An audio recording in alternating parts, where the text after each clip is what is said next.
अरे दादा, दादा घर में ये हाल है तो बाहर वालों से उम्मीद भी क्या कर सकते हैं हम। जो एक तू ही है जो निष्ठा का अर्थ समझती है,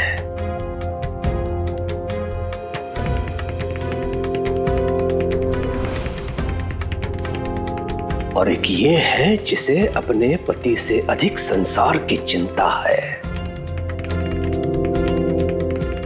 दुर्बल कायर मानसिकता के लोग होते हैं वो जो अपने हित से पहले दूसरों के हित के बारे में सोचते हैं, उनके प्रति सहानुभूति रखते हैं, दया भाव रखते हैं। और तुम्हारे कारण मेरा पुत्र भी दुर्बल बनता जा रहा है रुक्मिणी।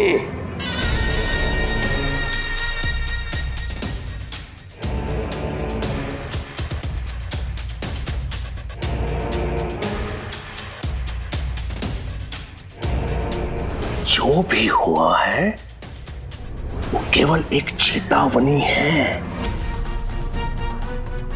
कि मेरे साथ विश्वासघात करने वालों के साथ मैं क्या कर सकता हूं, भले वो कोई भी क्यों न हो। हरि ओम।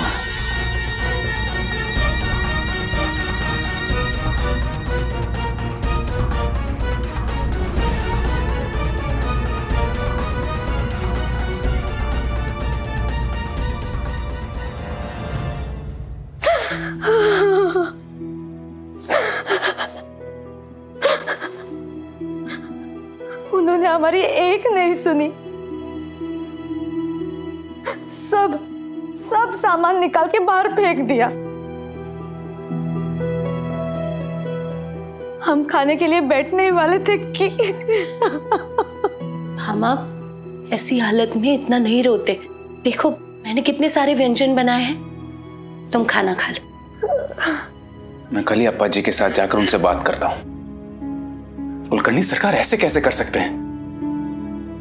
हम सबको मिलकर कुछ करना होगा। माधव, खुद को अकेला मत समझना, हम सब तुम्हारे साथ हैं। भामा, खाना खाओ। नहीं ताई, मुझे भूख नहीं है।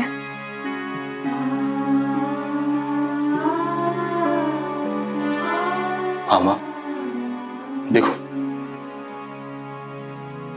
ये सब तो तुम्हारे पसंद के व्यंजन है ना, और आज ही तो तुम कह रही थी कि अगर तुम्हारी आई होती तो ये सब तुम्हें बनाकर खिलाती।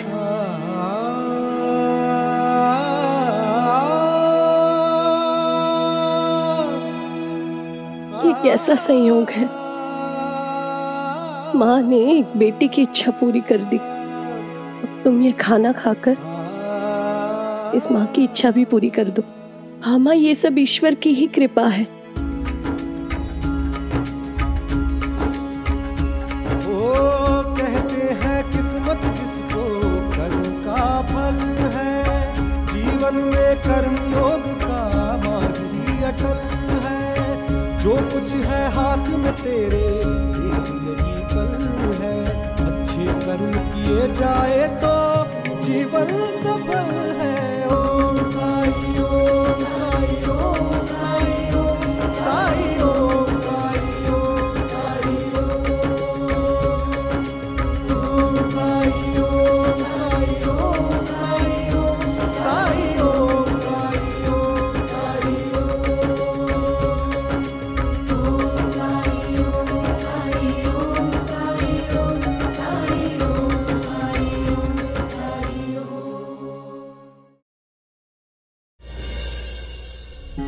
ये तो अति हो रही है। दिन प्रतिदिन कुलकर्णी सरकार का अत्याचार तो बढ़ते जा रहा है। माधव, चाहे कुछ भी हो जाए, तुम दोनों ये गांव छोड़ के कहीं नहीं जाओगे। ये गांव जितना हमारा है उतना तुम दोनों का भी तो है।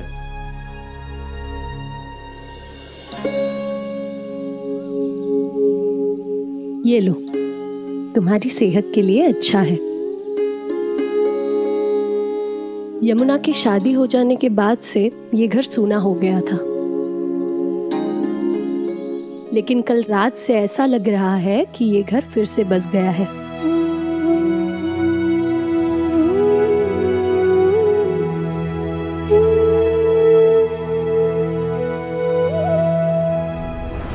अरे यमुना से याद आया कि मैंने तात्या को विद्यालय भेजा है और मैं यहाँ आ गई।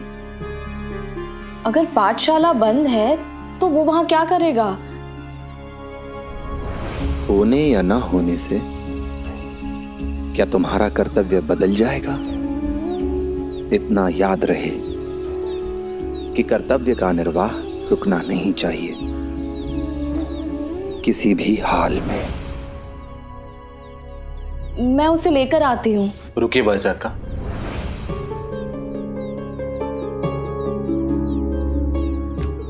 मैं जा रहा हूं वहां। साईं ने मुझसे वादा लिया था कि चाहे कुछ भी हो जाए बच्चों की पढ़ाई रुकनी नहीं चाहिए। शायद साईं को पहले से ही आभास हो गया था कि ऐसा कुछ होने वाला है। साईं ने संकेत दिया था कि ऐसा कुछ होगा। हाँ भाईजान का। घर की साफ सफाई करो और जिन चीजों का इस्तेमाल नहीं करते हो उन्हें हटा दो। थोड़ी जगह बनाओ घर में ताकि नए के लिए जगह बने। इनको नहीं भाईजान का, साईं ने हमें भी संकेत दिया था।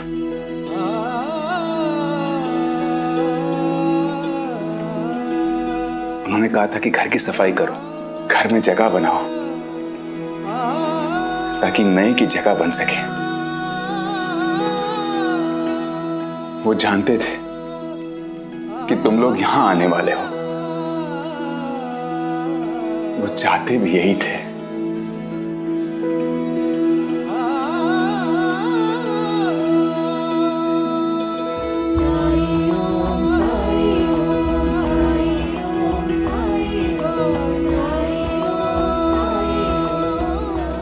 साईं ने कहा है तो सब कुछ अच्छा ही होगा। देखना तुम।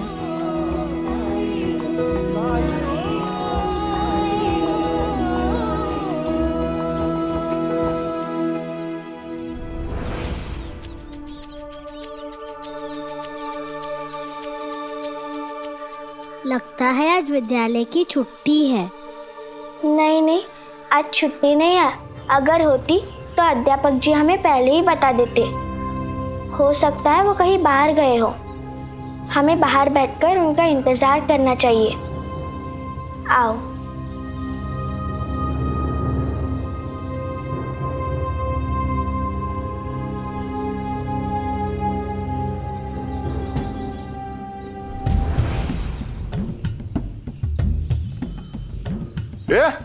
यहाँ क्यों बैठे हो तुम लोग?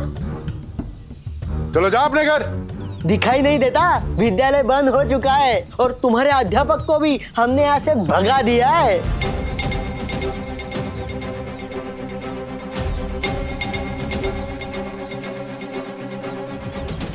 हो सकता है तुमने इनके अध्यापक को इस घर से भगा दिया हो।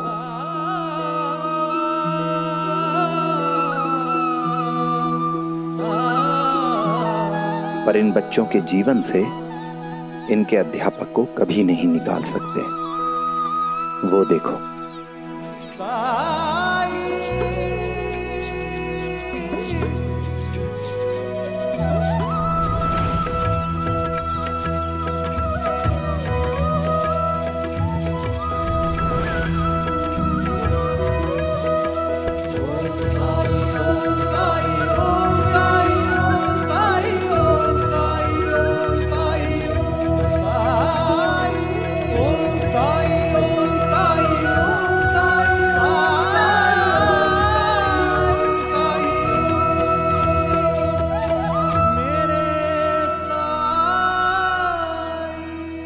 मैं अपना वादा पूरा करूंगा साईं। मैं इन बच्चों को पढ़ाता रहूंगा, चाहे विद्यालय हो या ना हो। तुम्हारा विद्यालय होगा माधव, खुले आसमान के नीचे। मतलब द्वारका माई में? नहीं, वहां कैसे पढ़ा पाऊंगा साईं? वहां तो लोग आते जाते रहते हैं ना, बच्चों का ध्यान नहीं लग पाएगा। तो फिर ऐसी जगह विद्यालय बनाओ जो प्रकृति मां की गोद में हो। एक ऐसा विद्यालय जो वैसा हो जैसा कि ऋषि मुनियों के आश्रम में होता था, ताकि बच्चे किताबी ज्ञान के अतिरिक्त अपने आसपास के वातावरण से भी सीखें, प्रकृति से अनुशासन, दृढ़ता और संरक्षण का पाठ सीखें, जिम्मेदार नागरिक बने। जाओ माधव, अज्ञानता के अंधकार को दूर करने की अपनी यात्रा दोबारा शुरू करो। आओ बच्चों, मेरे साथ आओ। चल।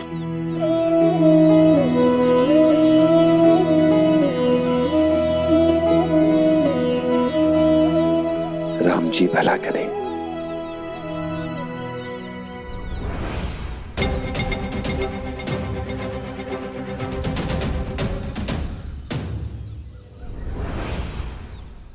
चलो भैया। क्या कर रहे हो? चलिए ना भैया, चलो भैया। साई, देखिए ना, राम भैया को विश्वास ही नहीं हो रहा है कि विभूति से मैं ठीक हुआ हूँ। इन्हें लगता है कि राग से इलाज नहीं होता। ये कहते हैं कि मैं झूठ बोलता हूँ।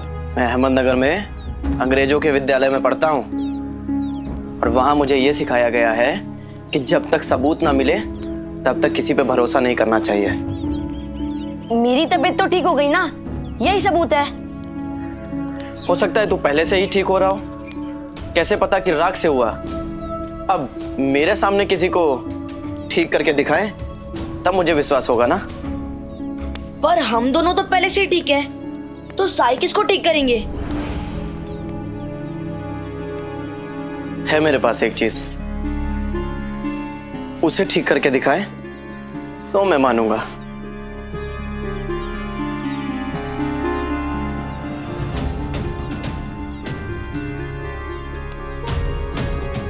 अगर विभूति इंसानों पे काम कर सकती है तो इस फल को भी ठीक कर सकती है ना?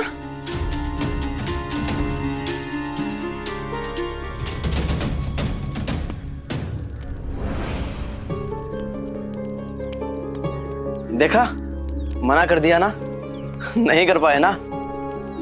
चल यहां से, तू भी किसी की भी बातों पे विश्वास कर लेता है। चल। फल से ज्यादा महत्वपूर्ण है उस पेड़ को बचाना जिससे तुम इसे तोड़कर लाए हो।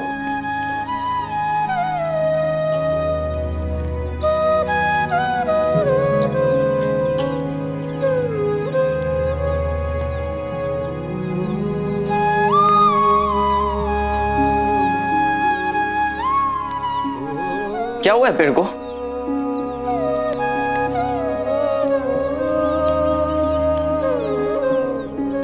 उस पेड़ में कीड़े लगे हुए हैं जो फलों को भी सड़ा रहे हैं।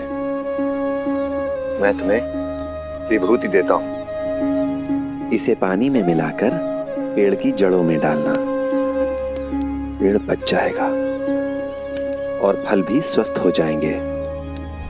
आपको कैसे मालूम कि पेड़ में कीड़े लगे हैं? तूने बताया? मैं तो आपके साथ ही आया था, मैं कैसे बताऊंगा?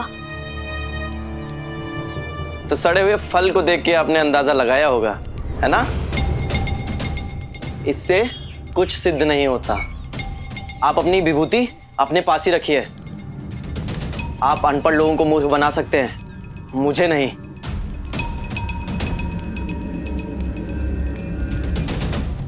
दादाजी की याद नहीं आती? तुम्हारे दादाजी को वो पेड़ बहुत प्रिय था। ये जानते हुए भी तुम उसे नहीं बचाओगे।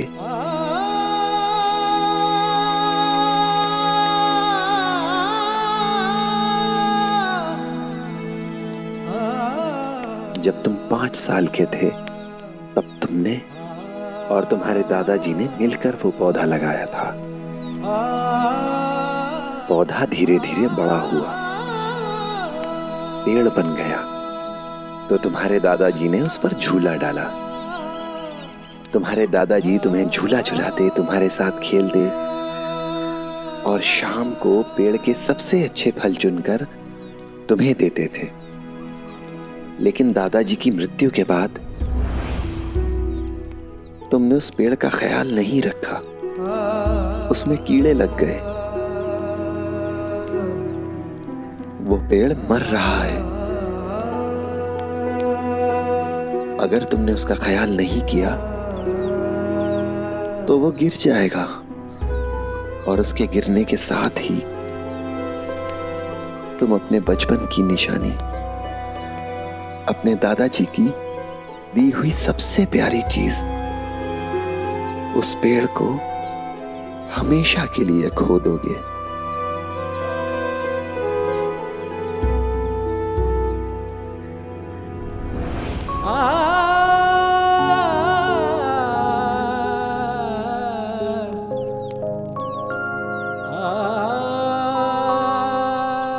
आपको कैसे मालूम मेरे दादाजी के बारे में?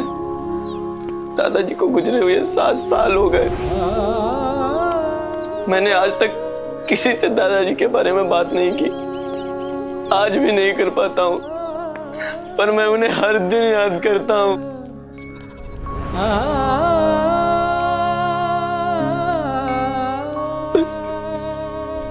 उठो।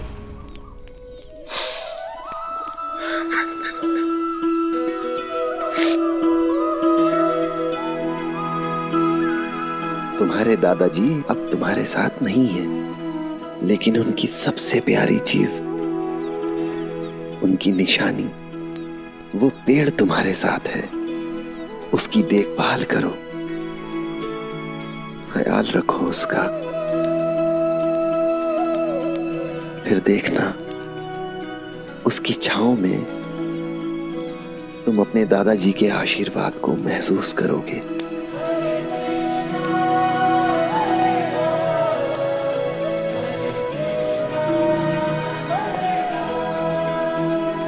आप मुझे विभूति दीजिए, मैं उस पेड़ को बचाऊंगा, मैं उस पेड़ की देखरेख करूंगा और जैसे ही नए फल आएंगे सबसे पहले आपको दूंगा।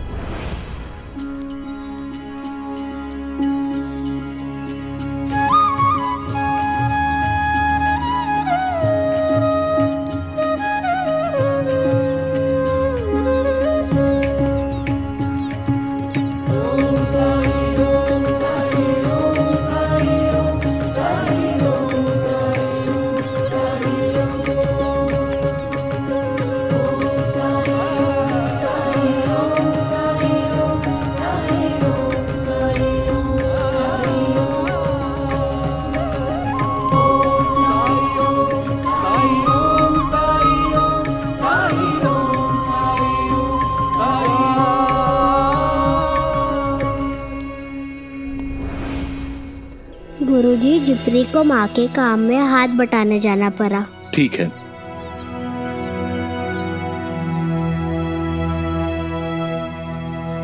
ये जगह कैसी है गुरुजी? चंपा, जगह तो अच्छी है, पर गांव के बीचों बीच है, लोगों का आना जाना लगा रहेगा, तो पढ़ाई में बाधा आएगी। गुरुजी, मैं एक ऐसी जगह जानता हूँ जहाँ कोई भी आता जाता नहीं। अच्छा, चलो चलिए। आओ बच्चों।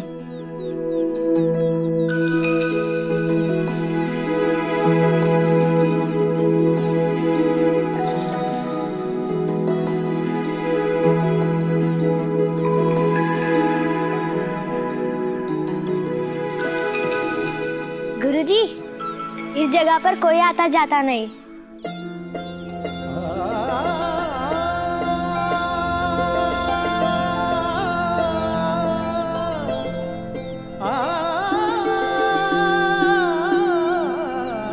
ये बिल्कुल सही जगह है हमारे लिए। जैसी साईं अपेक्षा करते हैं, बिल्कुल वैसी ही शिक्षा मिलेगी तुम्हें यहाँ पे। मेरे साथ साथ प्रकृति से भी बहुत कुछ सीखने को मिलेगा तुम लोगों को। हम अपना विद्यालय यहीं बनाएंगे। जी गुरुजी, जी गुरुजी।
अध्यापक जी, इस जगह पे तो कोई आता जाता नहीं है। बेटा तात्या, हमारे लिए ये बिल्कुल ठीक जगह है। सरकार पेड़ के नीचे पाठशाला खोल ली है, और तो और महालसापति के घर में रहता है। पता नहीं सरकार, आपने जब उसे घर से बेघर किया था तब उसकी हालत पतली थी, लेकिन आज मुझे उसमें कुछ अजीब लगा। वो आत्मविश्वास से भरा हुआ था सरकार। आत्मविश्वास से न पेट भरता है न शरीर ढकता है पंता। सरकारी काम से अहमदनगर जा रहा हूं, नहीं तो उसका आत्मविश्वास चूर चूर करके रख देता मैं। तुम दोनों उस पर दृष्टि बनाए रखो, आने के बाद बताता हूं उसको आत्मविश्वास क्या होता है। हरिओम। जी सरकार। पिताजी पूरे एक दिन के लिए अहमदनगर जा रहे?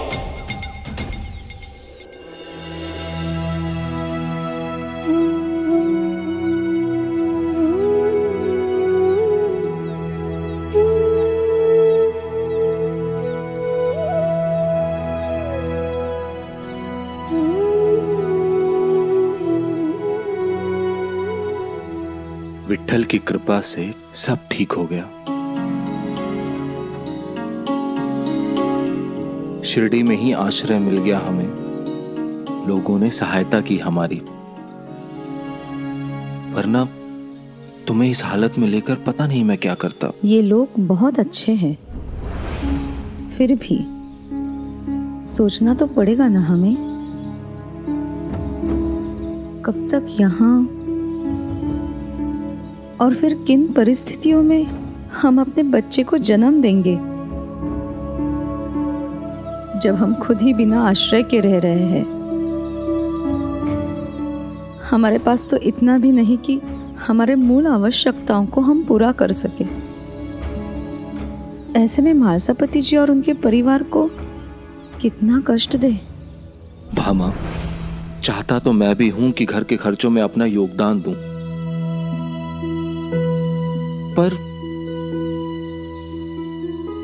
विद्यालय शुरू किया है, पर वहां से भी कुछ कमा पाऊं, इसकी संभावना बहुत कम लग रही है मुझे।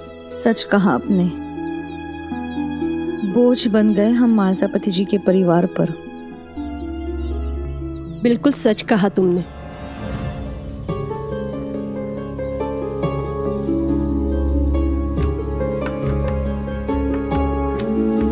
गलती मेरी ही है, मैंने तुम्हें अपनी बेटी मान, ये सोचकर कि तुम भी मुझे अपनी मां मानोगी।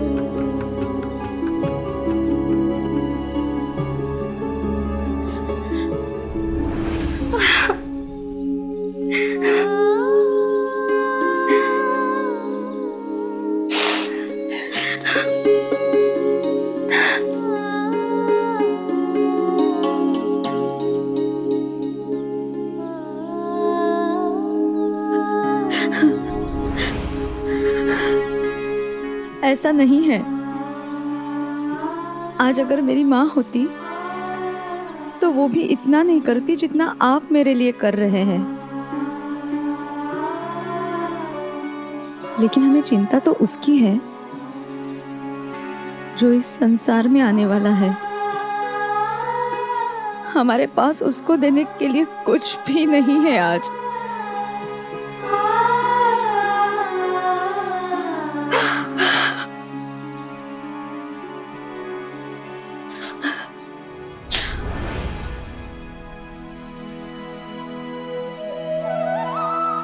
माँ बाप के पास अपने बच्चे को देने के लिए अच्छे संस्कार होने चाहिए, बाकी सब बेकार है। अगर अच्छे संस्कार होंगे तो तुम्हारा बच्चा जीवन में किसी भी परिस्थिति का सामना कर पाएगा। फिर तुम दोनों तो कितने भाग्यशाली हो, तुम्हारे बच्चे को जन्म के साथ ही साईं का आशीर्वाद प्राप्त होगा, बिल्कुल वैसे ही जैसे तुम दोनों पर साईं का आशीर्वाद है।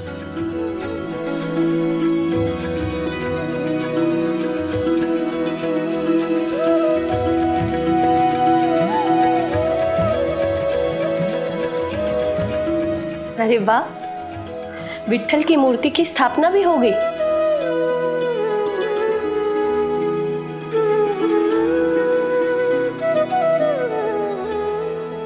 उनके नीचे ये जो आसन रखा है उसकी कढ़ाई बहुत ही सुंदर है। मैंने बनाई है। मुझे सिलाई और कढ़ाई करना बहुत पसंद है। भामा, तुम्हारा हाथ बहुत साफ है। मेरे खंडोबा के लिए भी बिल्कुल ऐसा ही आसन बना दोगी? हाँ। आप माँ बेटी ऐसी बातें करते रहिए, मैं चलता हूं।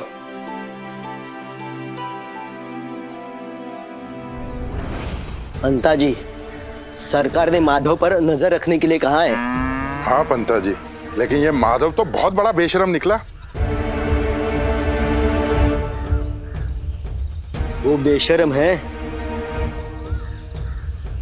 तो हम उससे भी बड़े बेशरम हैं। देखते हैं कैसे पढ़ाता है वो बच्चों को। भिक्षाम दे।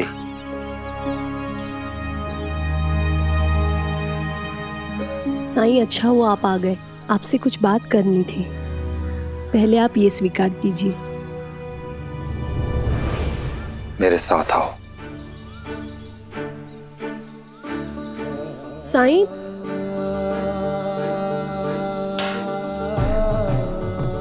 साईं कहाँ जा रहे हैं आप? साईं, साईं कहाँ जा रहे हैं आप? साईं थोड़ा धीरे चलिए, मुझे आपसे भामा के बारे में बात करनी है। वैसे तो वो मेरे घर में खुश है, लेकिन अपने भविष्य को लेकर चिंतित है, बहुत परेशान है वो। साईं क्या हुआ है? श्रद्धा, सबूरी। साईं, लेकिन आप मुझे कहाँ लेकर जा रहे हैं? हमने कहा था ना आपसे कि वो आदमी भरोसे के लायक नहीं है।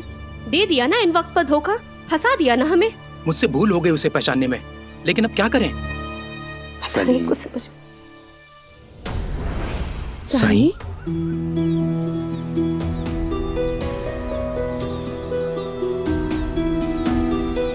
क्या बात है रेहाना, बहुत परेशान दिख रहे हो तुम लोग। हाँ साईं, दुशाला बुनाई के बाद जिस कारीगर को कढ़ाई का काम देते थे, अचानक से उसने अपना मेहनताना दुगना कर दिया। अगर उसके कहे अनुसार हमने उसे मेहनताना दिया तो हमें नुकसान होगा साईं। हमारे पास इतना समय भी नहीं है कि हम दूसरा कारीगर ढूंढे, और वैसे भी आजकल अच्छे कारीगर मिलते कहाँ हैं। और अगर काम रुक गया तो बहुत नुकसान होगा। इस समय हम दोनों लोग नुकसान झेलने की हालत में नहीं है साईं। भामा, हाँ रेहाना, भामा बहुत अच्छी कढ़ाई करती है, तुम उससे काम दे सकती हो। वो कढ़ाई जानती है बहुत अच्छे से। वो हमारा काम करेगी क्या? क्यों नहीं करेगी, खुशी खुशी करेगी। या अल्लाह, तू बड़ा रहम दिल है। अब हमें गांव में ही कारीगर मिल गया, और वो भी ऐसा जिस पर कि हम भरोसा कर सकते हैं। आप लोग अंदर आइए ना। तो मुझे यहाँ लाने के पीछे ये कारण था साईं का। साईं,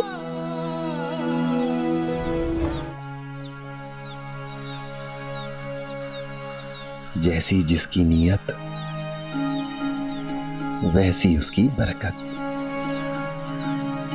जब जीवन में दुख का अंधियारा छाए, मन में सदा श्रद्धा की जोत जलाए, विश्वास मन तो भामा के लिए आप मुझे यहाँ तक लाए साईं। आपको सबकी चिंता रहती है, आपके हृदय में सबके लिए करुणा है, सबके लिए दया है। ओम साई ओम साई ओम साई ओम साई ओम साई ओम साई ओम।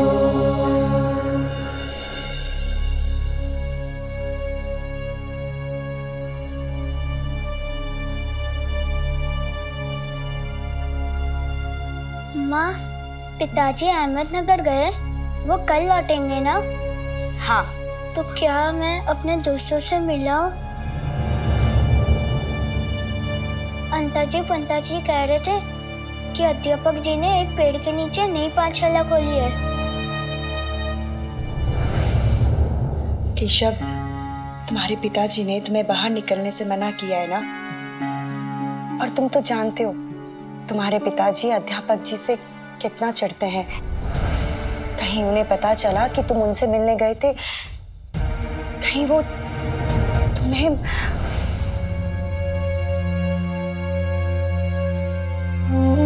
उन्हें कुछ पता नहीं चलेगा माँ। बहुत दिनों से अपने दोस्तों को देखा नहीं है, किसी से मिलूंगा नहीं, दूर से देखकर लौट आऊंगा। एक बार जाने दीजिए ना माँ, जाने दीजिए ना। ठीक है, लेकिन जल्दी लौट आना। ठीक है माँ। जा।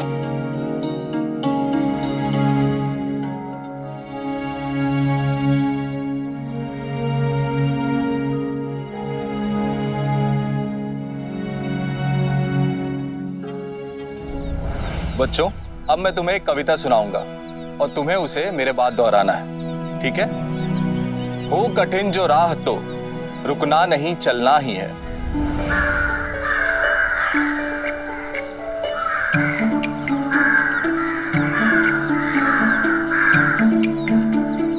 कोई बात नहीं, एक बार फिर से करते हैं। हो कठिन जो राह तो रुकना नहीं चलना ही है।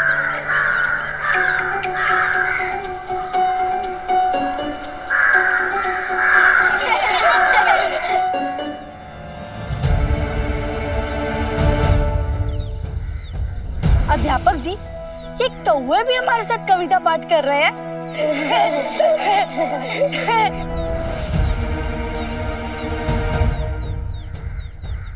हम भी देखे कब तक ये बच्चे इस तरह खुले में पढ़ाई कर पाते हैं। चलो फिर से कोशिश करते हैं।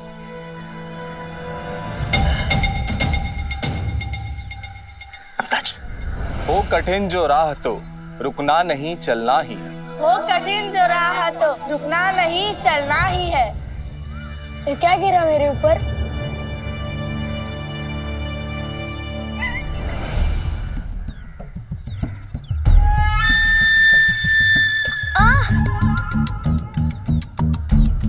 मेरे ऊपर भी कुछ गिरा, ऐसे लगता है जैसे ऊपर से कोई कुछ फेंक रहा है।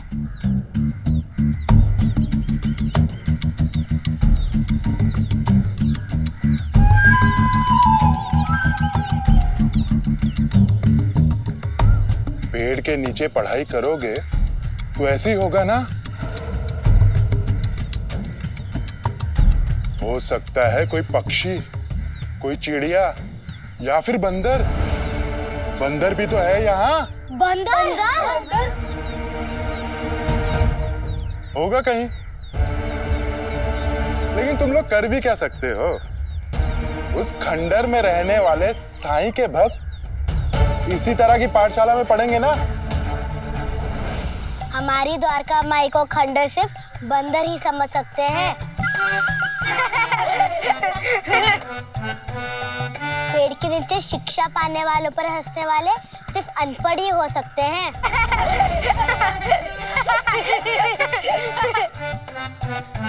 देखा, मेरे विद्यार्थियों से कुछ भी कहने से पहले थोड़ा ज्ञान अर्जित कर लेते, वरना हर बार तुम्हें ऐसे ही मुंह की खानी पड़ेगी।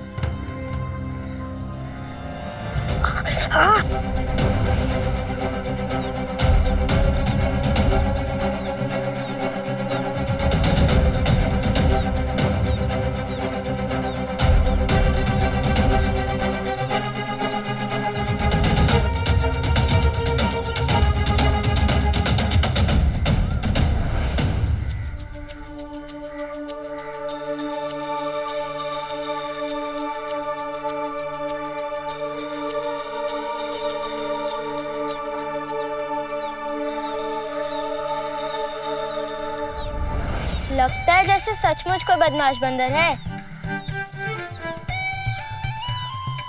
जो चाहता है कि हम सब ना पढ़े, इसलिए हमें वो बार बार तंग कर रहा है। अब तो इस बंदर को हम भगा कर ही रहेंगे।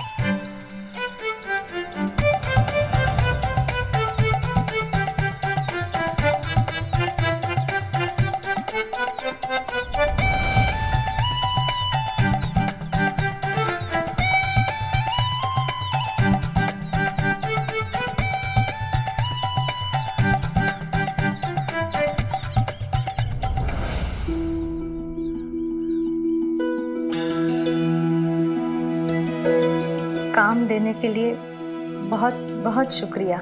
इसमें शुक्रिया की कोई बात नहीं है भामा। ये तो एक सौदा है जिसमें फायदा तुम्हारा भी है और हमारा भी।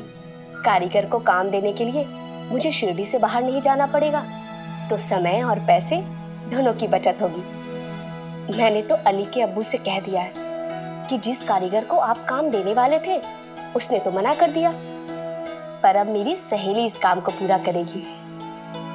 भामा, कोशिश करना कि आज रात में कढ़ाई का काम पूरा हो जाए, ताकि कल सुबह अली के अब्बू बाजार जाकर इसे बेच सके। तुमने मुझ पर विश्वास किया है, मैं उस विश्वास का मान रखूंगी।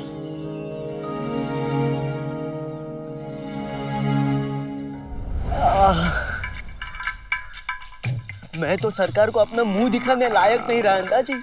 अगर उन्हें पता चला कि बच्चों ने मुझे रुई की तरह धुना है तो। अंता जी, हम तो माधव को पाठ पढ़ाने गए थे, लेकिन इन बच्चों ने हमें ही पाठ पढ़ा दिया। अब तो इन बच्चों से भी बदला लेना होगा।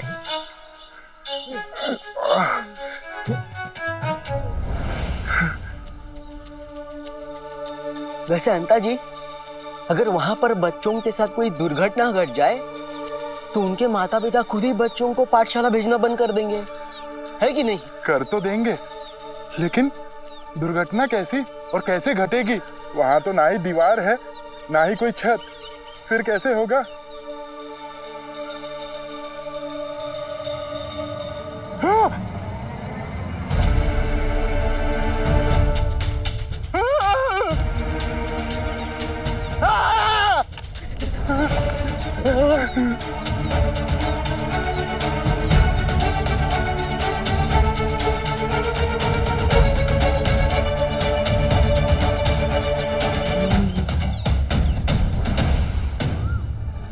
मिल गया उपाय अंता जी, मिल गया उपाय। भगवान हमारे साथ है।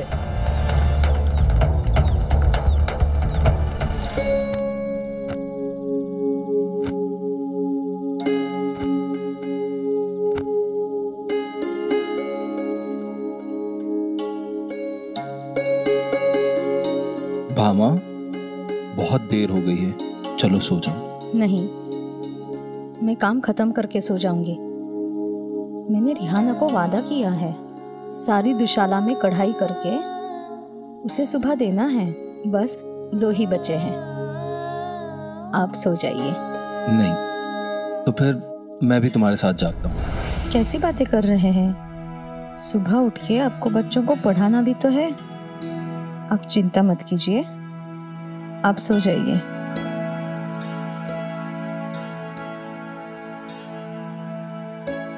ठीक है, अगर कोई भी जरूरत पड़े तो मुझे जगा देना।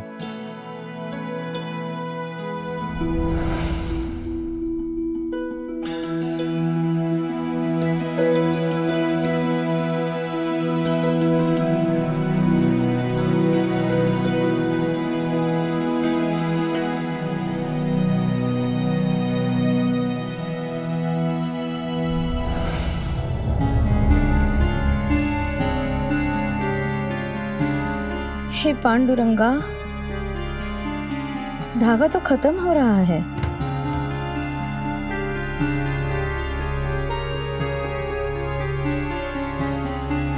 क्या करूं? अभी 2 दुशाला बाकी है। गलती मेरी ही है। दिन में ही क्यों नहीं देख लिया कि काम करने के लिए सारा सामान मेरे पास है या नहीं। हे भगवान, अगर ये काम पूरा नहीं हुआ तो रिहाना मुझ पे कभी भरोसा नहीं करेगी।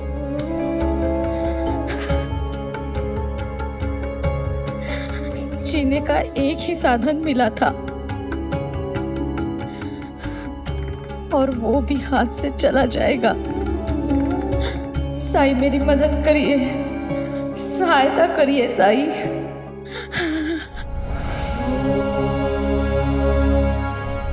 जितना बचा है उतना तो पूरा कर लो। हाँ।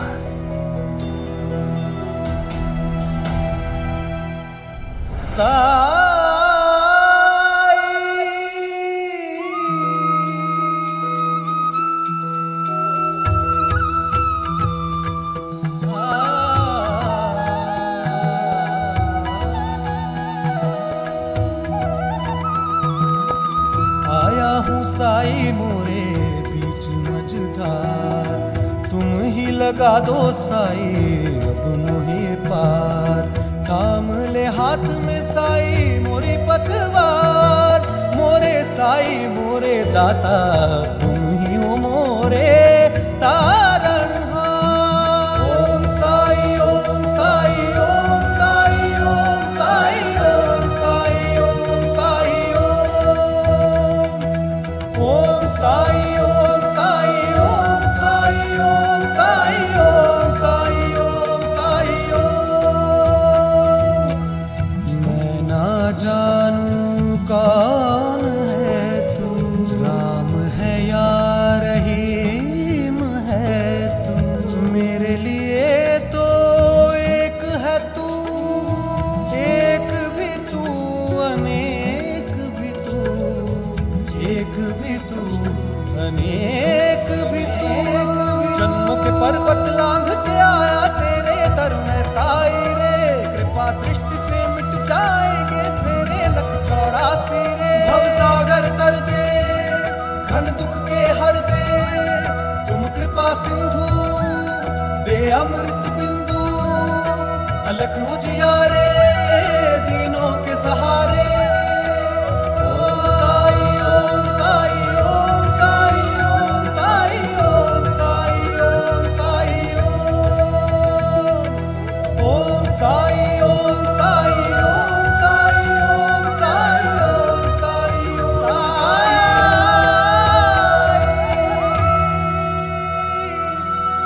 मेरे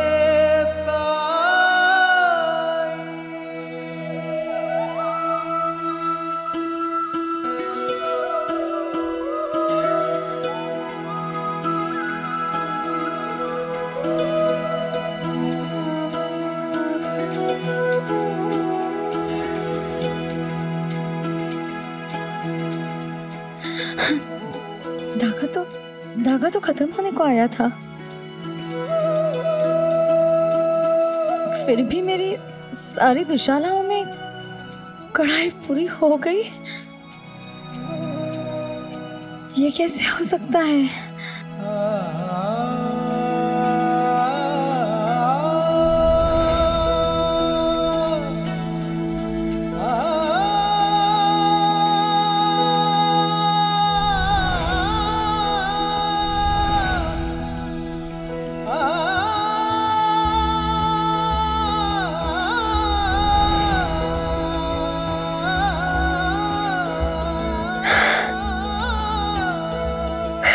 साई,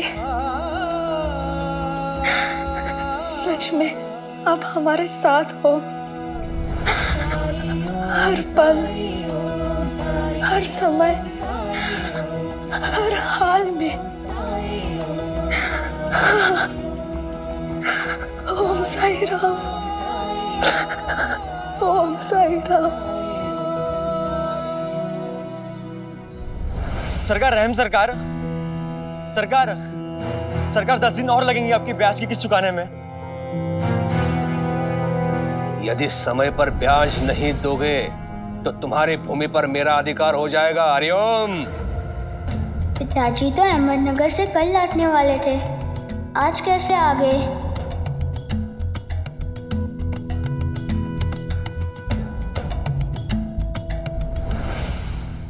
सरकार मैंने तो मूल और सूद दोनों चुका दिया है, अब तो मेरी जमीन के कागज वापस दे दीजिए कृपा करके।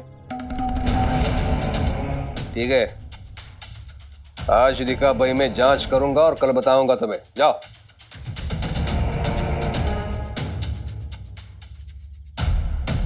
केशव 12। हाँ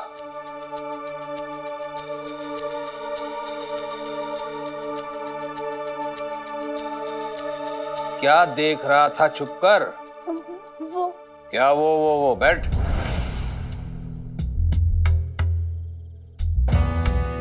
और देखना ही है तो छुप कर नहीं, अपने पिता के साथ बैठ कर देखो। बेटा आगे जाके ये सब सीखना है तुम्हें मुझसे।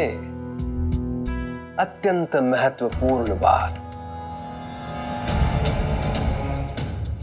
लोगों को जितनी पीड़ा दोगे, जितनी यातना दोगे,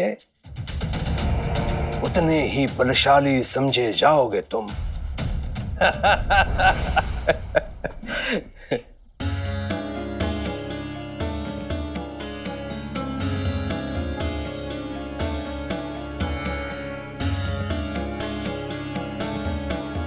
गोविंद राम जी नमस्ते।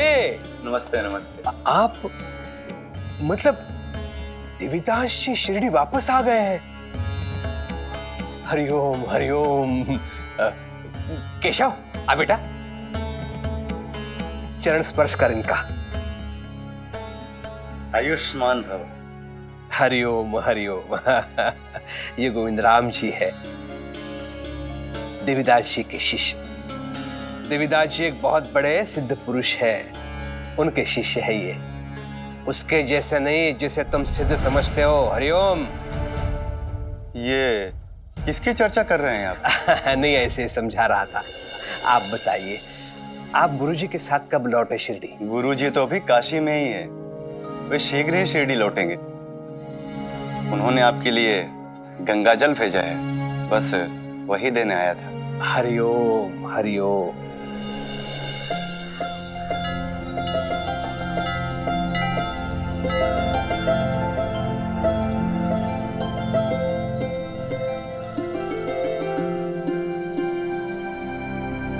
आरती लो बेटा।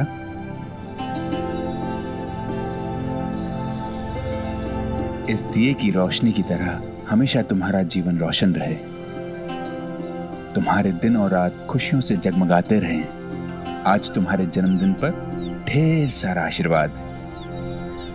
साईं आजा, तात्या का जन्मदिन है आज। ईश्वर की कृपा तुम पर सदैव बनी रहे।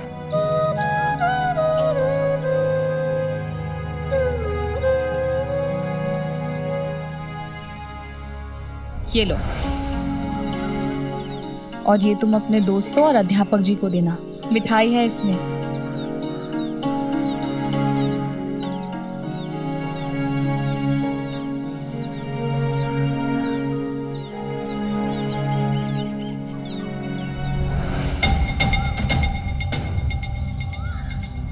बायजा का बेटा, उसका जन्मदिन, और क्या चाहिए? चलिए अंता जी। हरिओम। अगली समस्या किसकी है? प्रणाम सरकार। बताओ क्या समस्या है? सरकार, ये बच्चा मेरा है सरकार, और मेरी पड़ोसन इस पे अपना दावा कर रही है, केवल इसलिए क्योंकि इसका प्रसव भी मेरे प्रसव के समय पे हुआ था। अब आप ही न्याय कीजिए। ये झूठ बोल रही है सरकार। जन्म के कुछ समय बाद ही इसका बच्चा मर गया था और इसने मेरा बच्चा चुरा लिया था। उसी समय से ये इस बच्चे पर अपना दावा कर रही है, कहती है कि ये इसका बच्चा है। मुझे मेरा बच्चा दिला दीजिए सरकार, न्याय कीजिए। सरकार ये झूठ बोल रही है, ये बच्चा मेरा है। अरे झूठ तो तेरी औरत बोल रही है। तेरी औरत झूठी और तू झूठा। तू झूठा, हम कहाँ झूठ बोल रहे हैं? तू बोल रहा है बच्चा मरा है। जिसने प्रसव कराया है इन दोनों स्त्रियों का, उस दाई को बुलाओ। मैं यहाँ हूँ सरकार। प्रणाम सरकार। हाँ बोलो। मैंने ही प्रसव कराया था। इन दोनों को एक साथ में दर्द उठा था, इसलिए इनको एक ही कक्ष में रखा। उस समय के अंतराल पर इन दोनों को एक एक लड़का हुआ। उसके बाद कुछ समय के लिए मैं उस कक्ष से बाहर चली गई थी, पर सरकार जब मैं वहां वापस पहुंची तो एक लड़का मर चुका था और ये दोनों उस जीवित बच्चे पे दावा करते हुए झगड़ रही थी। सरकार, मैंने प्रसव जरूर कराया था, लेकिन वो नवजात शिशु के चेहरे को मैं इतना गौर से नहीं देख सकी कि मैं बता सकूं ये बच्चा किसका है। हरिओम। तो तुम में से किसी ने बच्चा चुराया है। असत्य कहने का यदि दुस्साहस किया तो जानते हो परिणाम क्या है। हरिओम। सरकार, मैं अपना बच्चा क्यों चुराऊंगा? मुझे तो बच्चे को दिखा के कहा गया कि बेटा हुआ है। सरकार, हमें अंदर जाने की अनुमति नहीं थी, इसीलिए। इसका मतलब बच्चा मैंने चुराया है? हाँ? मेरा बच्चा स्वस्थ था, वो मर ही नहीं सकता। तुम्हारा बच्चा मर गया होगा। मैंने इस बच्चे के लिए 11 मंदिरों में मन्नत मांगी सरकार। भला मेरा बच्चा कैसे मर सकता है? आप ही न्याय कीजिए सरकार। और हमने कितनी जगह मत्था टेका हो तुम्हें मालूम है? अरे हमने बच्चा चोरी नहीं किया भाई, ये हमारा बच्चा है सरकार। हरिओम।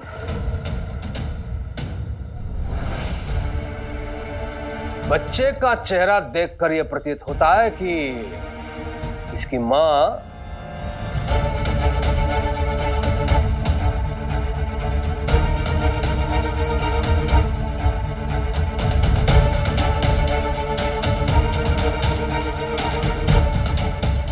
ये है। धन्यवाद सरकार।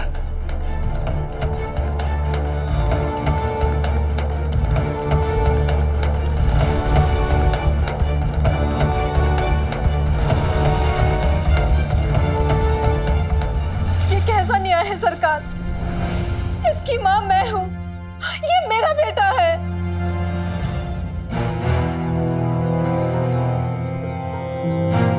न्याय पर यदि आपत्ति है, तुम लोगों को असंतोष है, तो आते क्यों हो मेरे पास न्याय मांगने के लिए?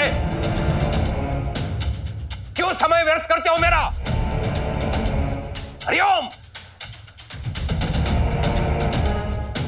सरकार, सुन लिया, न्याय मेरे पक्ष में हुआ है। ये बच्चा मेरा है। नहीं मानती मैं इस न्याय को। एक माँ का दिल ही जानता है कि ये किसका बच्चा है। पापा जी, आप ही कुछ कीजिए, इस समस्या का समाधान निकालिए। देखिए, ये काफी गंभीर समस्या है। हम साई के पास चलते हैं, हो सकता है वही कोई रास्ता निकाल दे। साईं, वो तो वैद्य है, न्याय तो यहाँ केवल कुलकर्णी सरकार करते हैं। सिर्फ उनके पास ही फैसला सुनाने का अधिकार है। अगर फैसला तुम्हारे पक्ष में ना होता तब देखती मैं। हम तो जाएंगे साईं के पास। हम तो द्वारका में ही जाएंगे। चलो ना, चलो आ जाओ।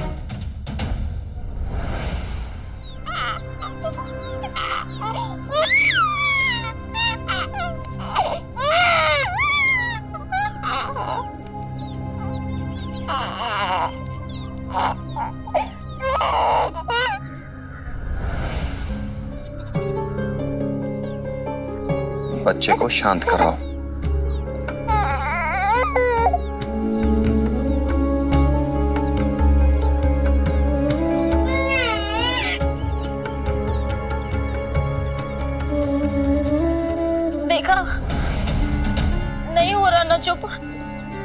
उसके पास जाकर तो और ज्यादा रो रहा है।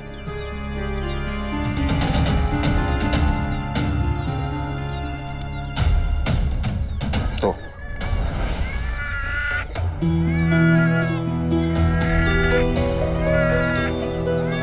तुम कोशिश करो। चुप हो जा बेटा, चुप हो जा। ये तो दोनों से ही चुप नहीं हो रहा है साईं।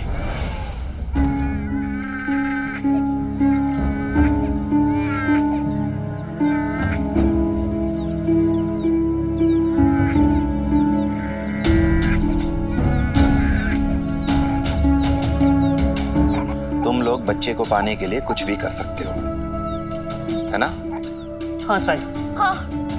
चलो देखते हैं क्या कर सकते हो।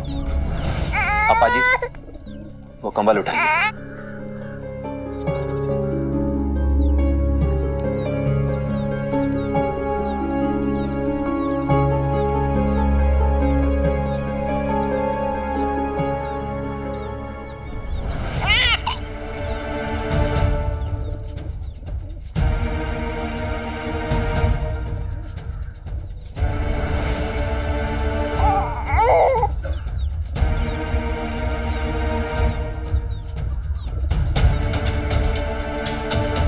अब हम रस्साकसी का खेल खेलेंगे।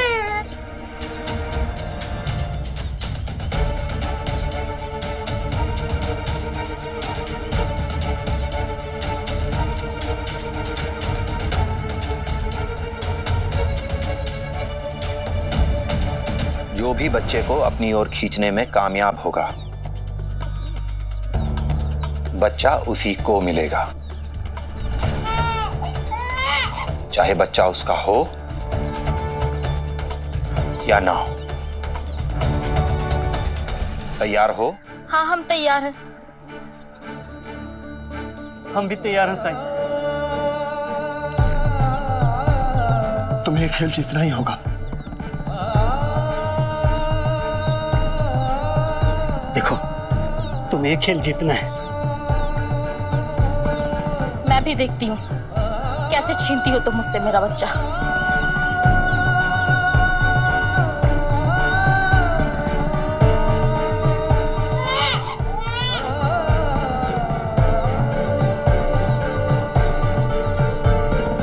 नहीं साईं, मुझे ये खेल मंजूर नहीं है।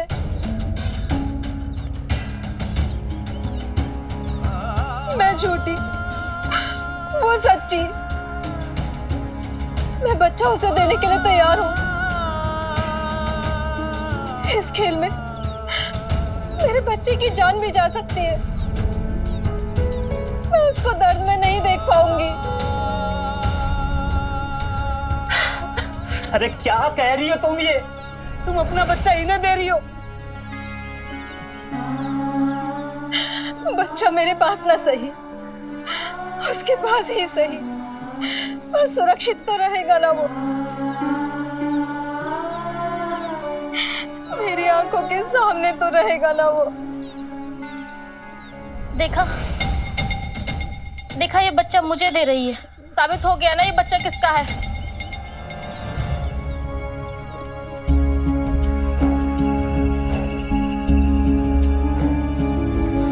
नहीं, बल्कि ये साबित हो गया कि इस बच्चे की असली मां कौन है।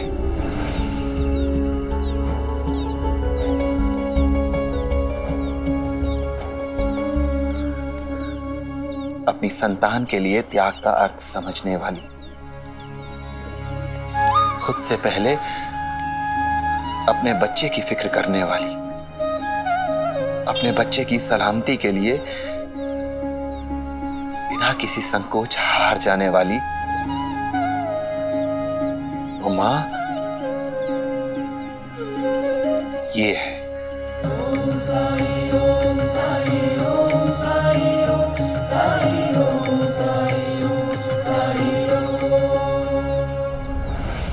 ऐसे और भी मज़ेदार वीडियो के लिए हमारे चैनल को लाइक, शेयर और सब्सक्राइब करें।